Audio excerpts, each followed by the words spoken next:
इस वीडियो में हम रिडक्शन फार्मूला को जानेंगे यानी समानयन सूत्र। इस वीडियो में हम integration sine n x d x का रिडक्शन फार्मूला जानेंगे। अब हम आई एन बराबर integration sine n x d x मान लेंगे। साइन एन एक्स को हम sine n minus one x into sine x के रूप में लिख सकते हैं। इसे इंटीग्रेट करने के लिए हम इस फॉर्मूले का यूज़ करेंगे। यदि इसमें फर्स्ट फंक्शन u और सेकंड फंक्शन भी हो तो इसे हम इस प्रकार इंटीग्रेट करते हैं कि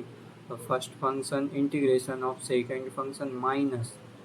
integration bracket start differentiation of first function integration of second function bracket close dx। इस प्रकार ये होता है। अब इस फॉर्मूले में हम यहाँ पर sine n minus one x को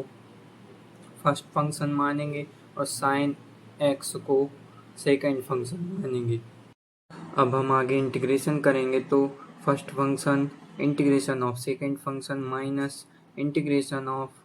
bracket start differentiation of first function into integration of second function bracket close dx। अब यहाँ पर आई एन बराबर आएगा sine n minus one x into sine x का इंटीग्रेशन होता है minus cos x minus integration of sine n minus one का differentiation होता है n minus one into sine n minus two x into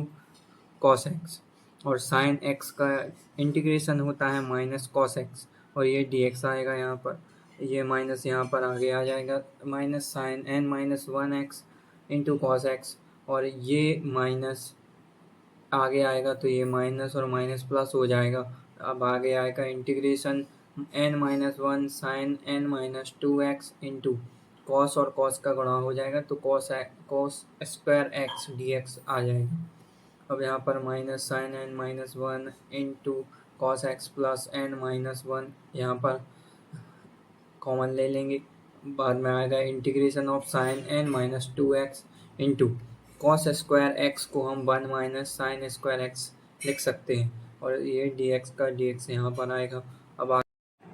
आई n बराबर minus sine n minus one x into cos x plus n minus one into integration sine n minus two x d x minus n minus one integration sine n x d x आएगा। यहाँ पर n minus sine n minus two x का एक में गुणा होगा तो ये आएगा और sine n minus two x का साइन स्क्वायर एक्स में गुणा होगा तो sine n x d x आएगा और ये एन माइनस वन का गुणा होगा इसमें तो ये आ जाएगा। अब हम आगे बढ़ेंगे तो आई एन को हमने पहले integration sine n x d x माना था तो आई एन के स्थान पर हम integration sine n x d x लिख देंगे और ये वाला जो टर्म है ये इसका पक्षांतर इस तरफ हो जाएगा लेफ्ट हैंड साइड तो ये प्लस में हो जाएगा तो यहाँ पर आएगा n minus one integration sine n x d x. अब बराबर में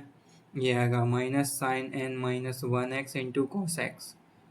plus n minus one into integration sine n minus two x d x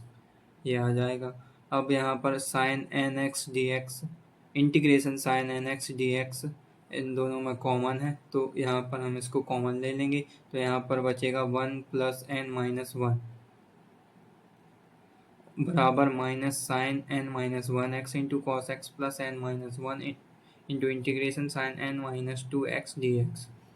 अब यहाँ पर वन वन ये वन माइनस वन जीरो हो जाएगा तो यहाँ पर एन बस का गुणा होगा इसमें तो आएगा एन इंटू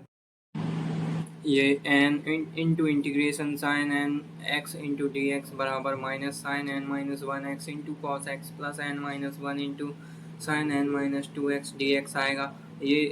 एन यहाँ पर आ जाएगा तो ये बटे में चला जाएगा तो यहाँ पर integration sine n x d x बराबर आएगा minus sine n minus one x into cos x बटे n plus n minus one बटे n into integration sine n minus two x d x. अब यही हमारा integration sine n x d x का reduction formula है यानी integration sine n x d x बराबर minus sine n minus one x into cos x बटे n plus n minus one बटे n into integration sine n minus two x d x.